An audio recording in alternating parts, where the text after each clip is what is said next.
पंचम भाव के स्वामी पंचमेश का फल विभिन्न भावों में बैठने पर क्या होता है, इस बारे में इस कक्षा में विचार किया जाएगा। पंचम भाव का स्वामी पंचमेश यदि प्रथम भाव में अर्थात लगन भाव में बैठता है तो उसका पुत्र यश प्रतिष्ठा प्राप्त करने वाला प्रसिद्ध पुत्र होगा। शास्त्र में उसकी रुचि, कला संगीत में रुचि होगी। पुत्र चतुर होगा, विद्वान होगा, विचारक होगा, सुकर्म में रत होगा और जातक के लिए भी यह स्थिति शुभ है। जातक भी विद्वान होगा, बुद्धिमान होगा और अपनी विद्या बुद्धि से अच्छा यश, धन, मान, सम्मान प्राप्त करने वाला होगा। यदि पंचमेश द्वितीय भाव में होता है तो इसमें आजीविका से बाधा आती है, भोजन प्राप्ति में कष्ट, परंतु वह कवि, लेखन, काव्य आदि का ज्ञाता, चतुर, बुद्धिमान और यदि पाप ग्रह का प्रभाव हुआ तो उसकी अंदर एक चालाकी जैसी स्थिति आ सकती है। धन धान्य उसका सामान्य रहता है। धन धान्य की उपलब्धियां, आर्थिक उपलब्धियां उसे सामान्यतः उतनी प्राप्त नहीं होती जितना उसकी योग्यता या उसकी क्षमता होती है। यदि वहां गुरु या शुक्र का प्रभाव हो तो स्थिति थोड़ा सामान्य से अच्छी हो जाती है। यदि पाप ग्रह का शनि या मंगल का या राहु का प्रभाव हो तो स्थितियां कमजोर होती हैं। यदि पंचमेश तृतीय भाव में होता है तो अपने भाव से लाभ भाव है, तो अनेकों को आश्रय देने वाला, अपने कुटुंब का पालक, अनेक लोगों का पालक, नीतिवान, पुत्र सुख से युक्त विद्वान, लोक में प्रसिद्ध, वाक कौशल अति उत्तम, मधुरभाषी और वाणी कौशल के आधार पर अपने कार्यों का लाभ करने वाला और उत्तम स्थिति वाला और उसके पुत्र उसके सहायक, उसके लिए लाभदायक, उसकी संतान उत्तम कोटि की जो उसको सुख प्रदान करने वाली होती है, ऐसा तृतीय स्थान में बैठने का पंचमेश का फल होता है। पंचमेश यदि चौथे भाव में हो, सुख भाव में हो, तो जातक माता पिता की सेवा करने वाला, अपने वरिष्ठ जनों का, अपने श्रेष्ठ जनों का, अपने गुरुजनों का भक्त होता है। उसकी संतान सुंदर होती है, उसकी सहयोगी भी होती है, फिर भी संतान प्राप्ति में उसे कहीं ना कहीं बाधा आती है, विलंब हो सकता है, क्योंकि यह पंचम से व्यय स्थान है। तो पंचम भाव के लिए, संतान भाव के लिए थोड़ा सा इसमें बाधा हो सकती है। यदि पंचम में पाप ग्रह हुआ तो एकाधिक संतान की हानि भी संभव है। फिर भी वह जातक अपने कुटुंब की वृद्धि करने वाला, अपने कुटुंब को सुख देने वाला और सज्जन प्रकृति का व्यक्ति होता है। पंचमेश यदि अपने ही भाव में हो, पंचम भाव में हो, तो जातक चतुर होता है, प्रतिष्ठा प्राप्त करने में सक्षम, धन धान्य से युक्त, श्रेष्ठ, व्यवहार कुशल, सदाचारी, विद्वान, समाज में मान्यता प्राप्त करने वाला, चरित्रवान और उसकी संतान भी श्रेष्ठ और सच्चरित्र और विद्वान होती है, धन धान्य से युक्त होती है। छठवें भाव में यदि पंचमेश जाता है तो संतान के लिए बाधा हो सकती है। जातक को स्वयं किसी न किसी रोग के कारण कष्ट हो सकता है, धन में कमी, लेकिन शास्त्रों में उसकी रुचि होगी, फिर भी किसी न किसी कारण से उसे दुख होगा। और पंचमेश का छठे बैठने में उसकी एक शक्ति बड़ी अच्छी होती है कि उसकी प्रेजेंटेशन पावर अच्छी होती है। वह अपनी बात को कहने में बड़ा कुशल और चतुर होता है, क्योंकि पंचम से धन भाव है तो वाणी भाव उसका बड़ा सुंदर होता है। यदि वहां पाप ग्रह का प्रभाव हो तो वह मिथ्याभाषी हो सकता है और झूठ को भी अपने शब्दों में इस तरह लपेट कर कह सकता है कि सामने वाला उसे सच समझे और वह इस तरह धूर्तता पूर्वक कार्य करके लोगों को ठगी का या धोखे का शिकार बना सकता है। यदि वहां शुभ ग्रह का प्रभाव हो तो वह अपने प्रेजेंटेशन देकर अपनी बात को अच्छी तरह दूसरों को समझाने में कुशल होता है। यदि पंचमेश सप्तम भाव में हो तो जातक का जीवन साथी या जीवन संगनी सुंदर, सुशील, संतान सुख से युक्त, मधुरभाषी और सहयोगी और स्नेहशील होते हैं। यदि पंचमेश सप्तम में बैठता है, उस पर शनि आदि पाप ग्रह का प्रभाव ना हो तो उसका दाम्पत्य सुख अच्छा और प्रेमपूर्ण होता है। यदि वहां पाप ग्रह का प्रभाव होगा तो कलह और विवाद की संभावना हो सकती है।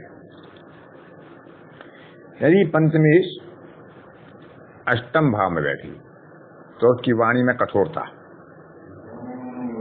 मंदभागी यानी भाग में बाधा, कष्टों की अधिकता, अपने जन्म स्थान से दूर उसे सुख की प्राप्ति होती है। जन्म स्थान पर सामान्यतः उसे कष्ट की संभावना रहती है।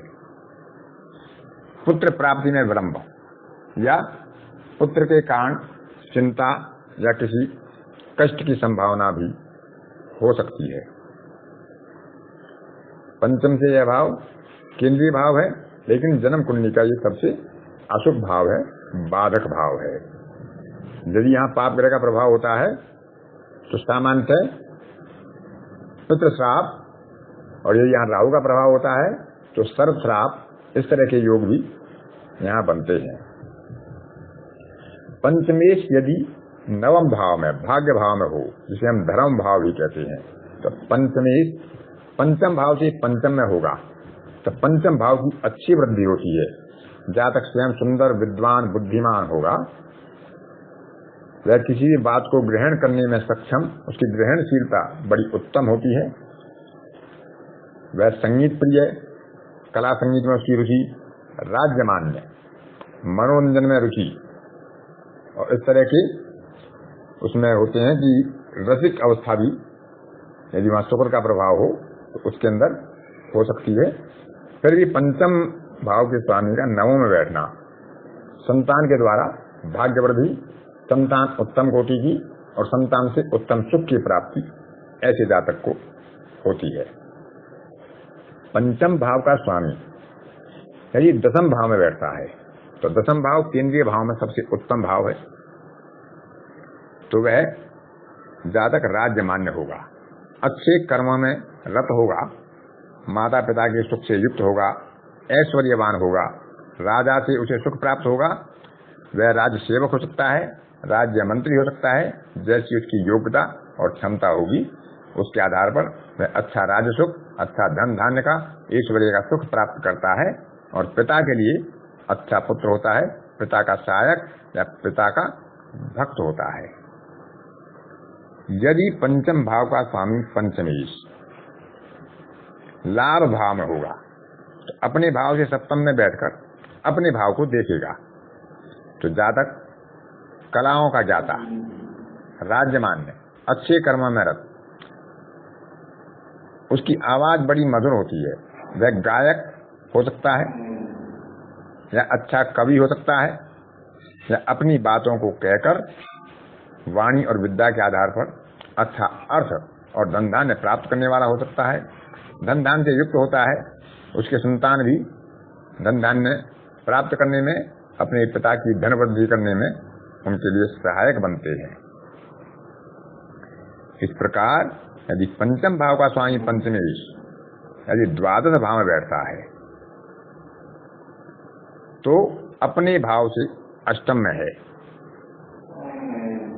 ऐसे जातक को विद्या बुद्धि की प्राप्ति के लिए अपने जन्म स्थान से दूर जाना हो सकता है। पुत्र का सुख से होगा, उसमें विलंब हो सकता है।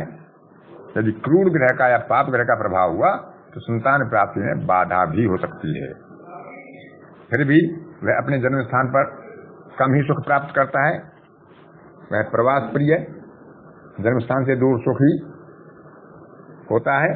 यदि वहां शुभ ग्रह हो सामान्यतः उसके व्यय अच्छे रहते हैं, लेकिन यदि वहां पाप ग्रह की युति या पाप ग्रह की दृष्टि पंचम के स्वामी पर 12वें भाव में बैठकर हुई तो उसके व्यय आकस्मिक रूप से अधिक या फिजूल खर्ची के हो सकते हैं,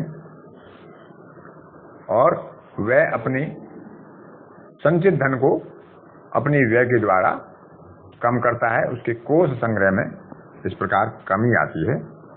तो पंचमेश किस प्रकार का ग्रह है इसकी स्थिति बताई गई। इसके साथ साथ हम गुरु को भी देखेंगे कि गुरु की स्थिति क्या है, कि गुरु पंचम का संतान और बुद्धि दोनों का कारक है। तो हमें गुरु की स्थिति भी देखनी होगी कि गुरु की अवस्था क्या है, गुरु किस हालत में है, किस भाव में है, और गुरु से पंचम भाव की स्थिति क्या है, कारक से पंचम भाव की स्थिति भी हमें देखनी है।